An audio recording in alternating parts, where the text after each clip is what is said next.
So the Rockets have had Robert Covington for 6 games now. They are 4-2 in those games, but one of them was that crazy buzzer beater by Bojan, so take that for what you will. One of them was a blowout loss to the Suns where they didn't have Westbrook, so okay.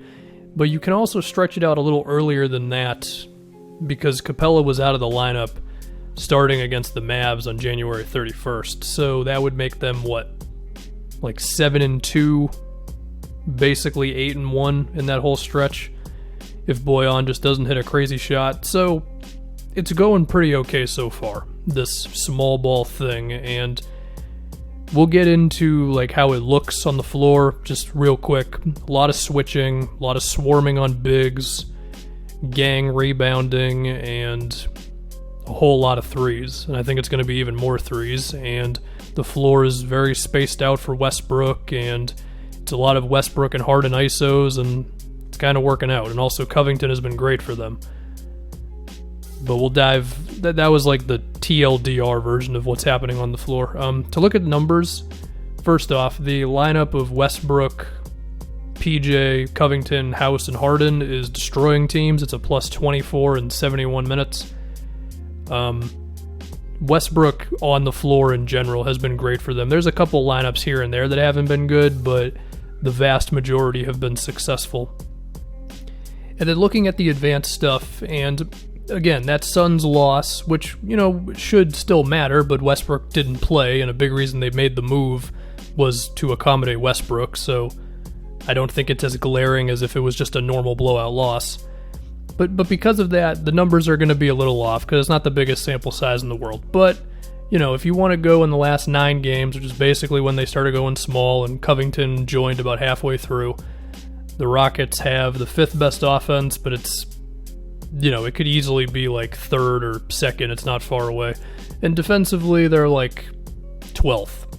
If you do the last 5 games, it's pretty similar. They remain mid-tier defensively the entire way through.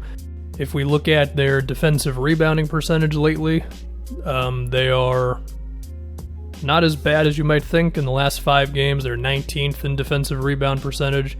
Last 9, it's a little closer to the bottom. It's like 26th. And then second chance points allowed, they're towards the bottom of the league, but they're not dead last with a crazy difference between them and everybody else. Like, if you want to do last 9 games in second chance points allowed, they're 27th. But even then, they've got 3 teams that are noticeably worse than them.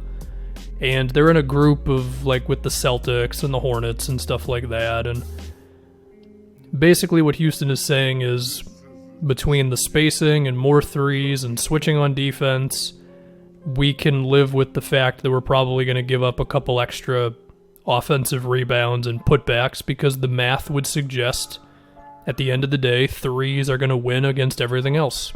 That and ISOs with a whole lot of spacing. And up to this point, it has been decently successful. I mean, that's all I've got for numbers. It's, whatever. Oh, also one more number. They're shooting like 48 threes a game in the last 9, which is like 6 or 7 more than everybody else, and it's probably going to get bigger as the year goes along. So there you go. Anyway, the thing that I've noticed is the way that some teams choose to defend this. I will admit, I haven't watched every game, beginning to end, but I have watched the Jazz games, because to me that was going to be like the biggest contrast, Gobert versus this whole thing. And sometimes Gobert is forced to stand in the corner and watch everything happen, and he's not able to protect the rim. Because if he helps off of anybody, it's an open 3-point shooter, So what the Jazz have done is they've had him start on Westbrook on possessions and just dare him to take mid-range jumpers, and Westbrook is making them. And if Russ is going to continue to just make jumpers at this rate, it's going to be really tough to beat these guys. I mean, you have to dominate on the boards. And up to this point, yeah, teams have had the advantage against Houston on the boards, but it's not enough to make up for everything else. I mean, this is the most efficient Russell Westbrook has ever been. In his last 9 games, he's got a 57% true shooting, and a lot of that's just less threes, and He's been good on free throws. His free throw percentage has improved, which is kind of like another thing in all this, because it was kind of weird how his percentages were just going down across the board. But those have been better, and I mean, he's only attempting 2 threes a game, you know? And he's shooting whatever the hell he's shooting on 2-pointers. I'm sure it's very high. And Harden has gotten it together since. I mean, 11 free throws a game, 12 threes a game at 38%. You know, Harden, he's doing his Harden thing again.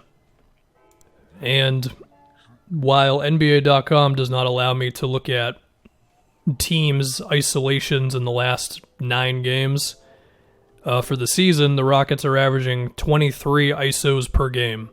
So they were already doing this all the damn time, and now they're doing it, I would assume, even more just simply watching them. And to move away from Westbrook and Harden and just the team at large, they are really pushing teams out of their comfort zones because, like I mentioned it there, Gobert is stuck on the perimeter. Or they do weird things on defense where they just randomly like trap, or they will just have like an extra help defender come when somebody's driving to the rim, or again, like they're bringing as many dudes as they can on bigs, and they're daring the Anthony Davises of the world and whoever else to make a play out to somebody, and like bigs are really being tested with being able to read and react quick enough to where you're not getting stripped by Covington or PJ Tucker or whoever else. And also kudos to PJ Tucker and Covington, because those dudes are brick walls down there.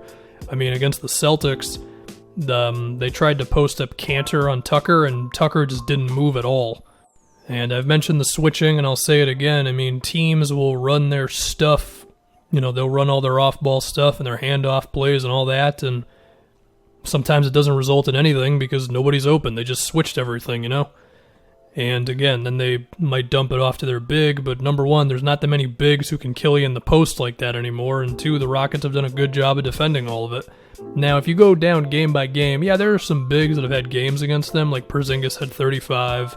AD still scored a lot, but when we were actually watching that Laker game, he wasn't able to just dominate every single possession. I think another thing that they're doing is they're kind of like Jedi mind tricking teams into not shooting as many 3-pointers. They're like forcing it down low because in their brain they're like, well, these guys are super small. We should be able to score down there whenever we want to. And they're not able to do it. It's like teams still have to run their normal stuff, but because of the switching, their normal stuff is already disrupted, and you can tell like teams are confused about what to do against this Rockets team right now. What are some possible solutions besides just hoping Westbrook starts missing jump shots again? Well, I think you can have a roster that can play with them like this. The Clippers certainly do. I mean, they can go Kawhi, PG, Morris. Montrez is still decently athletic, and then you could put Beverly or whoever else out there. But not every team's going to have that. I mean, there's no way the Jazz are going to take Gobert off the floor. I would trust that Anthony Davis can play with this, and I think the Lakers could pull out a lineup to play against it. But then it's like, you know, how much are you going to conform to the Rockets style in order to keep doing your own thing, you know? Like, what teams are going to be stubborn and which ones are going to be like, oh, okay, we're just going to have to play their game. Another thing, though, is like I mentioned how the Jazz are not going to put Gobert off the floor. The Nuggets aren't going to do it with Jokic either. Now, again, it's going to be a constant push and pull because, I mean, I don't know when the Rockets play the Nuggets. But it'll be interesting to see if, like, maybe Jokic is the guy they have problems with because he's the best passing big in the league and he's pretty physical on the boards and finishing inside and stuff. So, I don't know. I look forward to that game whenever it pops up. But as far as other ways in which teams could deal with this, I mean, is it possible that you're still going to try to trap? I mean, you're leaving somebody a wide open lane to the basket, but perhaps if you trap and then have action after that, you can stop the guy from driving, but that can be pretty difficult, especially because this team's going to be super spaced out. Could we start to see some zone defense against these guys? I think that's a possibility. Could we see teams try to disrupt the ball handler from even coming up floor? Like, you know, the Rockets are throwing everybody out of their comfort zone. I figure eventually teams are going to find a way to throw the Rockets out of their own comfort zone, but it's definitely an adjustment period right now for everybody, Houston included. I mean, I think, you give the Rockets more time here, they're going to figure out this style even more, and the players are going to get a little more comfortable, and it'll be cool. It definitely, it just makes the season a little more interesting, because usually at this point, like mid-February or late February, we usually just kind of know who everybody is, and we're just waiting for the postseason, but now it's like we've got this new thing that we can monitor night to night. Now, they're playing the Knicks tonight, so okay. But then they got the Grizzlies, Valanciunas, that could be interesting. They got the Celtics again. The Rockets handled them pretty well. And, then they got the Clippers on March 5th, so there's some good games. It'll be cool. I'm still looking for that Denver game. I can't really find it. Anyway, that'll do it. The Rockets' small thing is working as of right now. And, yeah.